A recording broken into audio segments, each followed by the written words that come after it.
আজকে আমি আপনাদের সাথে শেয়ার করব আমার লিচুর বাগান ঘুরে দেখার একটি দারুণ অভিজ্ঞতা। অনেক দিনের ইচ্ছে ছিল লিচুর মৌসুমে একটি বড় লিচুর বাগান ঘুরে দেখার। অবশেষে সেই সুযোগটা পেয়ে গেলাম। আমাদের আজকের গন্তব্য ব্রাহ্মণবাড়িয়ার বিজয়নগর, যে জায়গাটাকে অনেকেই বলে থাকে লিচুর রাজ্য। যেহেতু এখানে অনেকগুলো বাগান ছিল, আমাদের চোখে প্রথম যে বাগানটি পড়ে আমরা সেই বাগানেই প্রবেশ করি।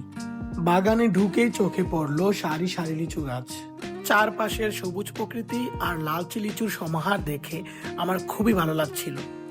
এরপর শুরু হলো বাগান ঘুরে দেখার পালা। এক গাছ থেকে আরেক গাছ এদিক সেদিক ঘোরাঘুরি করে পুরো বাগানের সৌন্দর্য উপভোগ করছিলাম। এরপর আমরা লিচুর বাগানের যে মালিক ছিল তার সঙ্গে কথা বলি এবং লিচুর দাম জানতে চাই। লিচুর বাগানে প্রবেশ করব আর গাছ থেকে টাটকা লিচু পেড়ে খাবো না, তা কি করে হয়? গাছ থেকে লিচু পেড়ে খাওয়ার জন্য লিচু বাগানের যে মালিক ছিল তার কাছে আবদার করি, তিনিও কোনো আপত্তি করেনি। লিচুর বাগানে এসে গাছ থেকে টাটকা লিচু পেড়ে খাওয়ার সৌভাগ্য এর আগে আমার কখনোই হয়নি। এটাই ছিল আমার লাইফের প্রথম কোনো লিচু বাগানে প্রবেশ করে গাছ থেকে টাটকা লিচু পেড়ে খাওয়া। অনুভূতিটা অন্যরকমের ছিল, বলে বোঝানো কোনোভাবেই সম্ভব না। এমন ফিলিংস পেতে হলে অবশ্যই আপনাকে লিচুর বাগানে আসতে হবে এবং নিজ হাতে গাছ থেকে লিচু পেড়ে খেতে হবে, তাহলেই বুঝতে পারবেন এর আসল আনন্দ।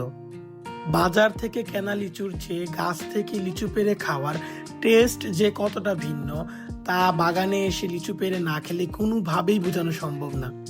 এরপর বাগানের বিভিন্ন জায়গায় ঘুরে দেখেছি এবং প্রকৃতির সৌন্দর্য অনুভব করেছি। এই লিচু বাগানটি মোটামুটি বড় ছিল।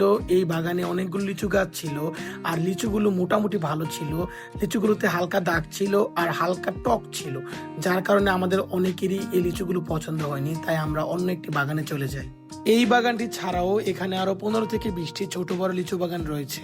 এখানকার সবগুলো লিচু বাগানই মোটামুটি কাছাকাছি আর রাস্তার অবস্থাও খুবই ভালো, সেক্ষেত্রে যাতায়াত করতেও আমাদের কোনো প্রকার সমস্যা হয়নি। এখন আমরা চলে আসছি নতুন একটি লিচুর বাগানে। এর আগে আমরা যে লিচুর বাগানে গিয়েছিলাম এর থেকে মোটামুটি অনেক বড় ছিল এই লিচু বাগানটা, আর এই লিচু বাগানের মোটামুটি লিচুর কালেকশনও বেশ ভালো ছিল। এই বাগানের লিচুর কালারগুলো যেমন খুব সুন্দর ছিল, তেমন লিচুর টেস্টও ভালো ছিল। যেহেতু আমরা মোট 6 জন গিয়েছিলাম, আমাদের মোট 6 জনের অর্ডার ছিল প্রায় 2300 লিচু। যেহেতু আমরা অনেক বেশি লিচু নিব, সেই জন্য আমরা ঘুরে দেখছিলাম কোন গাছটা ভালো হবে। আমাদের প্ল্যান ছিল আমরা একটা ভালো দেখে গাছ নিয়ে নিব এবং সেই গাছ থেকেই আমরা লিচু সংগ্রহ করব। এখানকার যে সবচাইতে ভালো লিচু গাছটা ছিল সেই গাছটাই আমরা বেছে নিই। প্রথমে আমাদেরকে দিতে চায়নি, পরবর্তীতে আমরা অনেক রিকোয়েস্ট করার পর আমাদেরকে আমাদের পছন্দের যে গাছটা ছিল সেই গাছটাই দিয়ে দেয়। এই বাগানের লিচুর কালার যেমন সুন্দর ছিল, তেমন এই লিচুগুলোর টেস্টও খুবই ভালো ছিল। আমরা যে 6 জন গিয়েছিলাম কারোরই এই লিচুগুলো নিয়ে কোনো প্রকার অভিযোগ ছিল না। এই বাগানটিতে লিচুর কালেকশন এত বেশি ছিল যে অনেক অনেক কাস্টমারের ভিড় ছিল। যেহেতু এখন লিচুর শেষ সিজন, সেক্ষেত্রে আশেপাশে যতগুলো লিচু বাগান ছিল সব বাগানগুলোতে লিচুর কালেকশন কম ছিল। এই লিচু বাগানটাতেই বেশ ভালো কালেকশন ছিল আর কাস্টমারেরও বেশ ভিড় ছিল। কাস্টমারের বেশি ভিড় থাকার কারণে এখানকার যে বাগানিরা ছিল তারা লিচুর দাম বেশ চড়াভাবে নিচ্ছিল। আমার দেখায় যারাই লিচু নিয়েছিল তাদের থেকে 100 লিচু 400 টাকা করে রেখেছে। যেহেতু আমরা প্রায় 2200 প্লাস লিচু নিব, সেক্ষেত্রে আমরা ভালোভাবে কথা বলে নেই এবং তাদেরকে আমরা বলি যদি আমাদের থেকে একটু কম রাখে তাহলে আমরা লিচু নিতে পারবো, কারণ 400 টাকা একটু বেশি মনে হচ্ছিল, কারণ আশেপাশের যে বাজারগুলো ছিল বাজার দরে ছিল 300 টাকা করে। অতঃপর বুঝিয়ে বলার পর আমাদের পছন্দের গাছ থেকে আমাদেরকে 2200 প্লাস লিচু দিয়ে দেয়।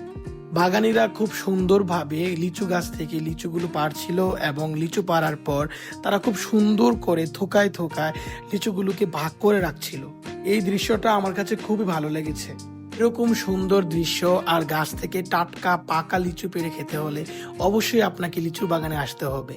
এরপর আমরা আমাদের লিচুগুলো নিয়ে বাড়ির উদ্দেশ্যে ব্যাক করি আর দিন শেষে মনে হচ্ছিল আজকের দিনটা সত্যিই খুব বিশেষ ছিল।